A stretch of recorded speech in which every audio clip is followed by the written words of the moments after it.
Hey guys, it's Nerdy Night Owl here to talk about the new. Let's get started. Intro music.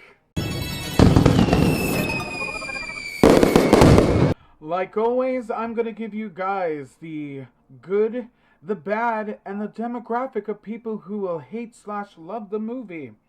3 different types of opinions, all in one place, here on Owl Reviews.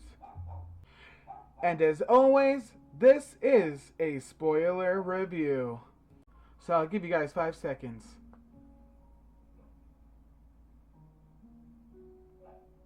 Alrighty, that was 5 seconds. The movie opens up with Iris and her boyfriend heading out on a date to the fancy new restaurant in town, the Skyview. It's a leaning tower from the trailer, guys. It looks kind of like the Space Needle. There we learn Iris's boyfriend took her there to propose to her that night, and she tells him that she is pregnant with their child. They have a beautiful moment on top of this Skyview tower before a small child sets off a chain reaction of death by throwing a coin off the building. It lands into an air vent, getting stuck, and makes the fan inside slice off and slicing through a wire, causing smoke to start feeding into the restaurant. She ends up stopping multiple deaths that night, from piano to the face. The plummet of death is what I like to call it when they all fall through the glass floor, and getting roasted like a summer ham. But mind you that this is just a premonition dream from our main character, Stephanie. She wakes up from her nightmare in her dorm room. She pisses off her roommate, and her roommate tells her to go home and sort out her mess. Because of Iris stopping all those deaths that night, death was slowly making their way through everyone that Iris helped that night, eventually going to her family tree. To make sure that her granddaughter Stephanie knows it's real and that death is coming for her and the family, she takes it into her own hands, letting death take her with a cockerel to the face. A cockerel is it's like that thing on top of a barn, north, south, east, and west, with a little chicken on top. That's a cockerel, guys. Stephanie's family doesn't believe her until Uncle Howard, who we see in the trailer, gets demolished by a lawnmower. And cousin Julia, also seen in the trailer. Death by garbage truck beheading. Do they finally take it seriously and start looking for answers in the name of a man named JP, who is played by Tony Todd's character, Bloodworth? After he gives them the only options of surviving death, do we see the deaths of Bobby and his brother Eric in the hospital?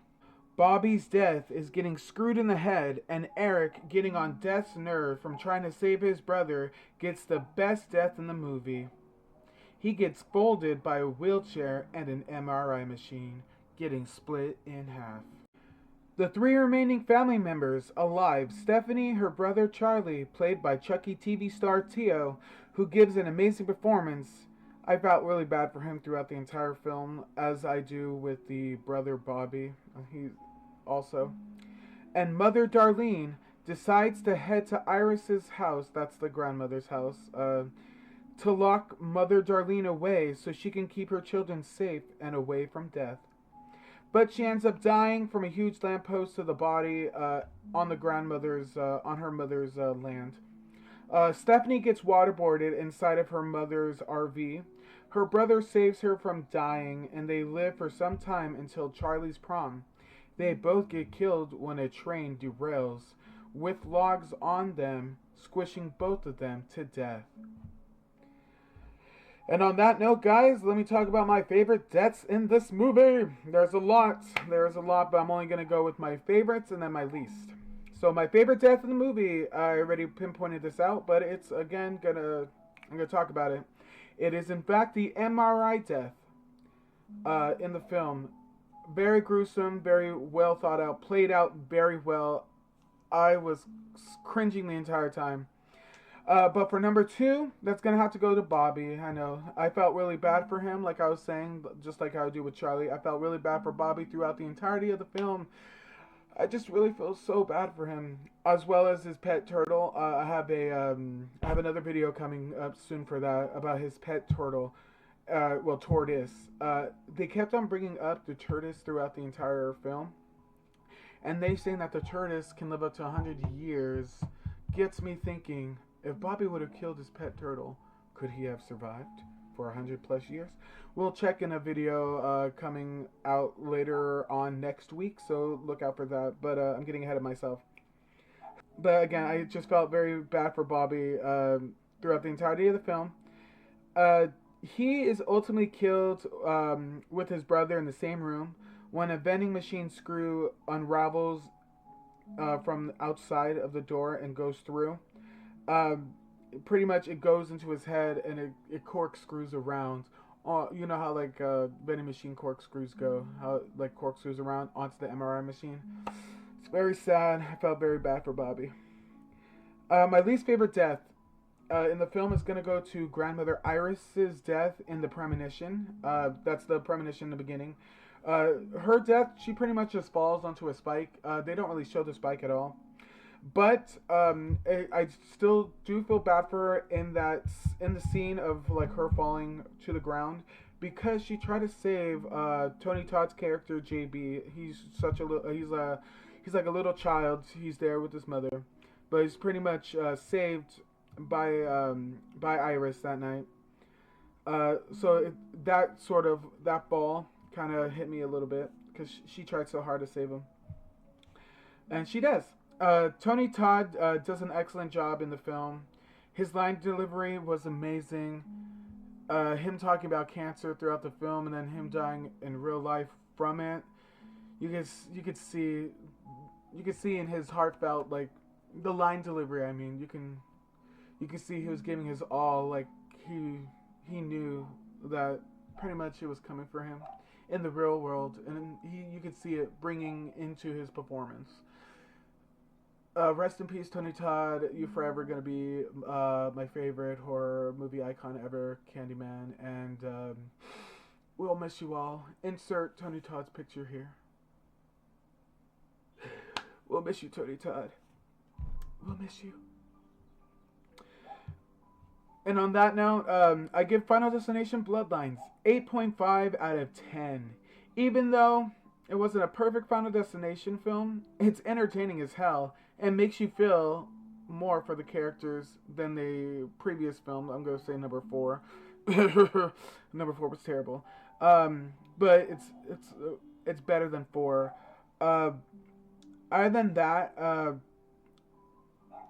I would go on to demographics. 18 to 30 year olds, you're going to love this film. Hands down, you guys are going to love this film.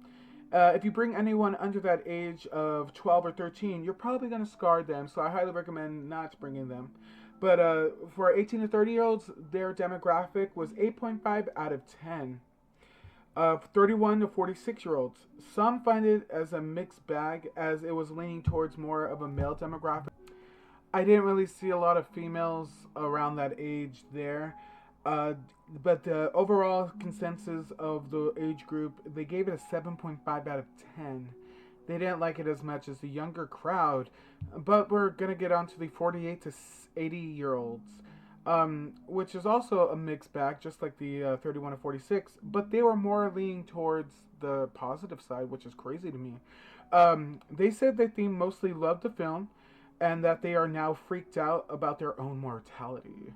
Maybe because it's up in age. But they gave it a 9.2 out of 10.